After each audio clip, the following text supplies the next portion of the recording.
மேடை எனக்கு புதுசு கிடையாது, அரசியல் எனக்கு புதுசு கிடையாது. ஆனா இந்த மேடையில என் கணவருக்காக ஒரு துணைவியாக வந்து உங்ககிட்ட வந்து பேசும்போது எனக்கு புதுசலா இருக்கு. நான் தான் அரசியல்வாதி, வீட்டுல ஒரு அரசியல்வாதி இருந்தா போதும் நான் சொல்லக்கூடிய நேரத்துல நான் டெல்லியில இருக்கும் போது திடீர்னு போன் பண்ணி நான் இந்த தேர்தலில் இறங்க போறேன்னு சொன்னாரு. ஒரு இன்ப அதிர்ச்சியா இருக்குது எனக்கு.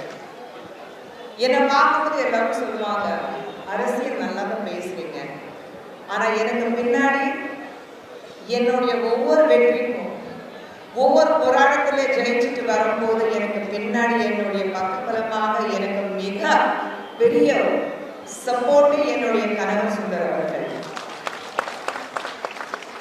கடந்த 31 ஆண்டுகளாக குடும்பம் நடக்கும் போது இன்னைக்கு இந்த மேடையில் உங்க முன்னாடி தைரியமாக விஷ்ணு சுந்தராக நிற்கிறேன்னா அதுக்கு ஒரே காரணம் என் கணவர் தான். ஒவ்வொரு வெற்றிக்கும் ஆணுடைய வெற்றிக்கு பின்னாடி ஒரு பெண் இருப்பான்னு சொல்லுவாங்க. ஆனா இந்த மேடையில என்ன மாதிரி ஒரு பெண்ணுடைய வெற்றிக்கு பின்னாடி அப்படிப்பட்ட ஒரு ஆண் இருக்காருன்னு சொல்லக்கூடிய நிலைமை எனக்கு இருக்கு. அது ரொம்ப மகிழ்ச்சியா இருக்கு. இந்த தேர்தல் வந்து அவருக்கான தேர்தல் கிடையாது. இந்த தேர்தலில் வந்து சுந்தர் அவர்களும் எதிர்கட்சியில் இருக்கிற ஒரு தலைவரும் அவங்களுக்குள்ள இடையில போட்டி கிடையாது. இந்த போட்டி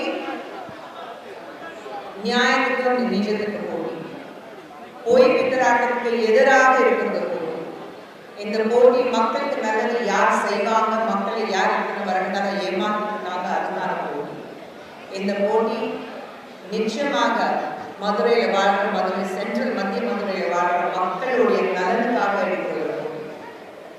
இதுவரைக்கும் அவருடைய 30 வருடங்களாக சினிமா துறையில ஒரு சின்ன கரையும் இல்லாம அவர் இன்னைக்கு களத்துல இறங்கியிருக்காருன்னா அவர் எந்த அளவுக்கு ஒரு நல்ல மனிதர் நீங்க எல்லாரும் புரிஞ்சுக்கணும். இன்னைக்கு எதிரில் நிற்கிறக்காரங்களுக்கு வந்து என்னத்தான் சொல்றது, அவரை பத்தி தவறா என்ன பேசுறதுன்னு அவங்களுக்கு புரியல. என்ன தப்பா பேசுறதுக்கு, தவறாக பேசுறது